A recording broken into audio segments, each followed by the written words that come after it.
We are in Lent, and I have a Lenten theme today from the early part of Mark's Gospel. Uh, Interesting story comes to mind, one that we're familiar with. Let me begin by saying this. Since I've become a Christian, my life is totally changed, said this young person to me.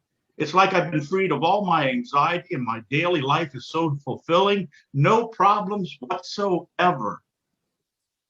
I was delighted that the young man's first days of faith were so fulfilling. And yet, even as I listened to his initial enthusiasm as a disciple of Christ, I was thinking, as happy as you are now, please know that your journey with Jesus is just beginning, and it will have its shares of ups and downs.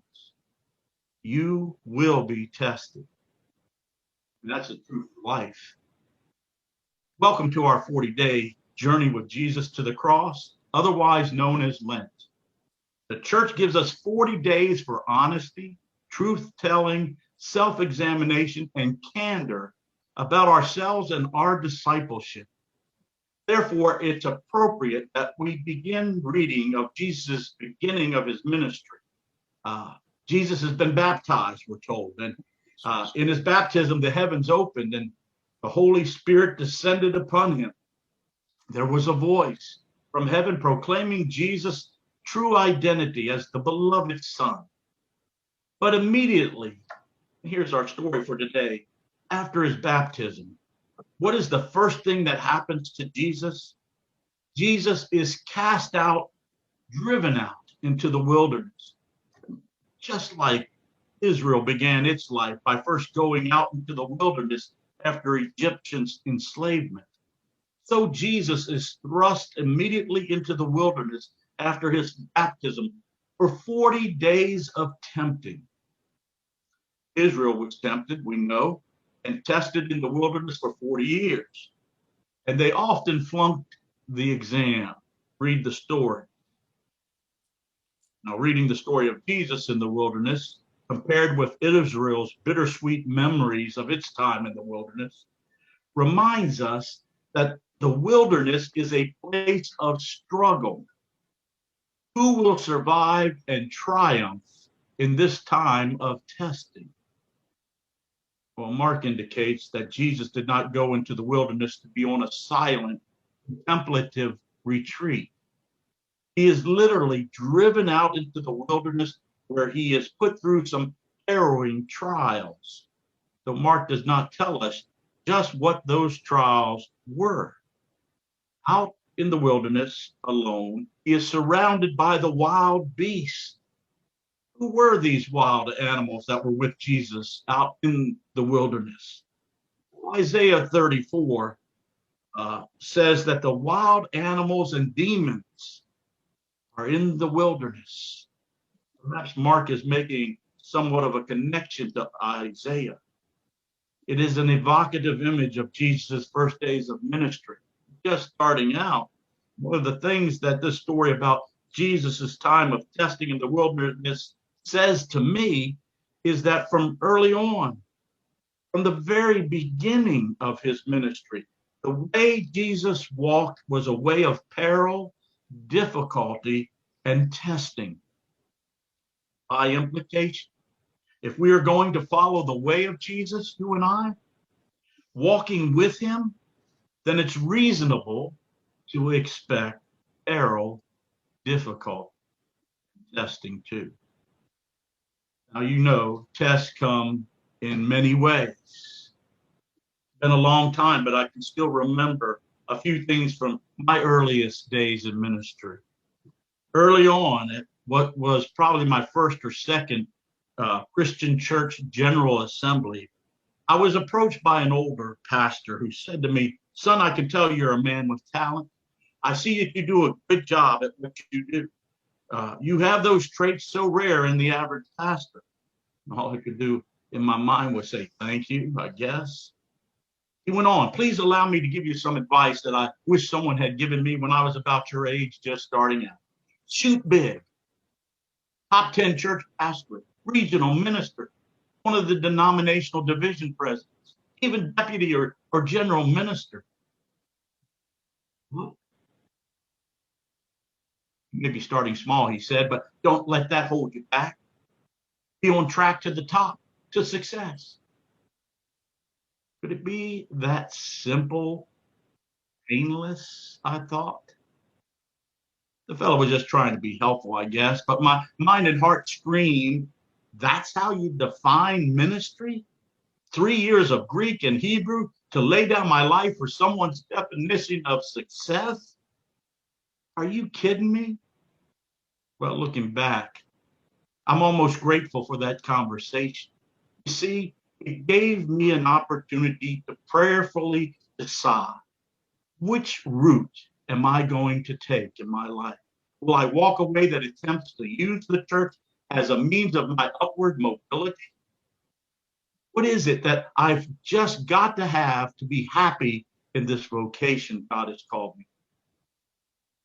Well, at the beginning of his ministry, as Jesus was just starting out, he faced temptations to turn away from his God-given mission, to go the safe, easy route. When Matthew or Luke tells a story of Jesus' temptation, they give details of his dialogues with the tempter. Remember, whether to focus on his own need or his own reputation or his own power. Mark, on the other hand, renders the temptation of Christ in just a couple of verses. He says that Jesus was alone in the wilderness, and there he was threatened by the wild animals, or as some translations put it, the wild beasts. Mark doesn't specify just who these wild beasts were, but maybe he doesn't have to. Tell us that Jesus was alone in the wilderness, exposed, vulnerable to the wild beasts. Our imaginations can just do the rest, can't they? Reminds me of the advice of an old frontiersman once gave. He said, what steps should you take if you ever come across a dangerous animal in the wilderness? Very large ones. Very large ones. What are those wild things out there waiting in the dark to jump? Maybe the things we most fear are different for each one of us. I remember meeting with a group of youth. They had all made a covenant to be a serious disciple of Jesus, walking with him daily, committing to the rigors of discipleship. They had asked me to speak on the most important things to think about when you become a Christian. Maybe they were looking for a word of encouragement from me, or suggestions for disciplines they could follow in their life: Bible study, prayer, church attendance, membership in prayer and Bible study groups. As I recall, I simply said to them something like this: I think an important thing to be said as you begin your Christian discipleship is this: it isn't going to be easy. What I said. There are good reasons why every other kid in town is not in this group. I know you may have had Jesus presented to you as the solution to many of your problems, but I'm here to tell you from what I've experienced, Jesus often is the beginning of the problems you would have never had before you met Jesus. Understand that? I don't know if we do understand that in our lives. At that moment, there was a collective gasp among the kids. But I went on, I asked them, I bet you have experienced some of these difficulties already. What are some of the temptations that you think you'll have to deal with in order to be a faithful disciple of Jesus? Perhaps because they were young and unguarded, they responded to my question with utter candor. One said, popularity. I care a lot about what other people think of me, maybe too much. I do and say too many things trying to get other people's approval. Another remark, cowardice. I generally like to go with the flow and not make other people uncomfortable. But sometimes just saying, I found something that really makes a difference in my life and I'd like to share it with you, well, that makes people nervous. Another says, I'm really bothered about some of the things that Jesus says about money. I like nice things. My parents have given me nice things all my life, and I worry that maybe I might like nice things more than I like pleasing Jesus.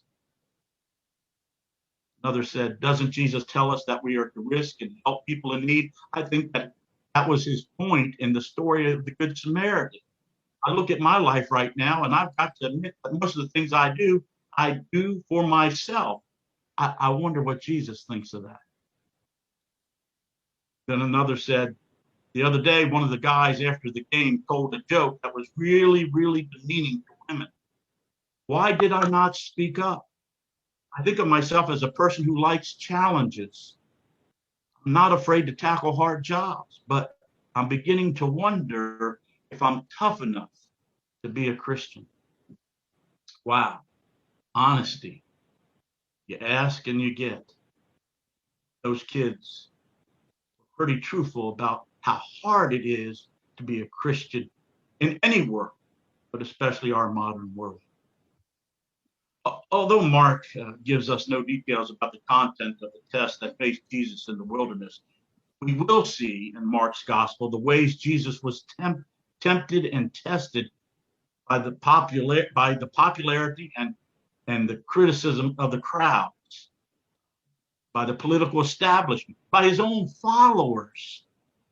In a way, this time in the wilderness is a preview of the struggles and testing that await him. This is the first Sunday of Lent, and we're in the wilderness with Jesus. Lent will end in the Garden of Gethsemane. That garden was also a wilderness, a time of testing and struggle for Jesus.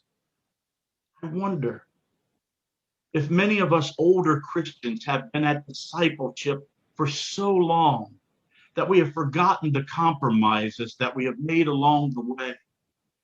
So long that we can't even remember that we made those compromises. That initial rush of joy and enthusiasm that we felt when we began our journey with Jesus has dissipated. Now we're mostly just going along to get along. In other words, maybe those unnamed wild beasts have got us. John Wesley, that's a name some of you should recognize, leader of Methodism, began a great renewal movement throughout Britain with the formation of what he called united societies that consisted of cells of 5 to 10 persons of the same sex and marital status who banded together for spiritual nurture and support. These Wesleyan cells, according to one Methodist scholar, were collegial groups that stressed nurture by means of mutual accountability, confession, and growth in grace through Christian fellowship and religious conference. Cell members would ask each other at the beginning of each meeting the following questions. Listen to this. What known sins have you committed since our last meeting? What temptations have you met up with? How were you delivered?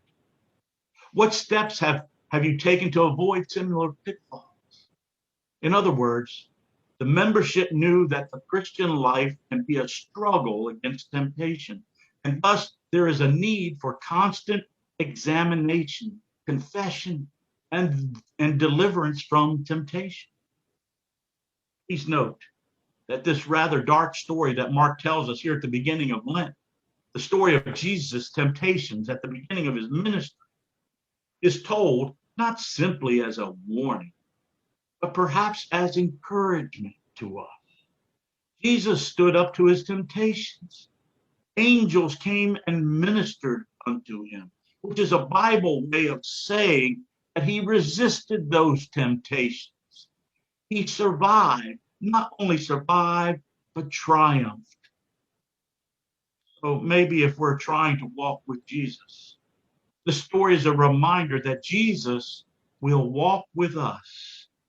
He who overcame temptation, who stared down the wild beast and triumphed, will enable us to triumph as well.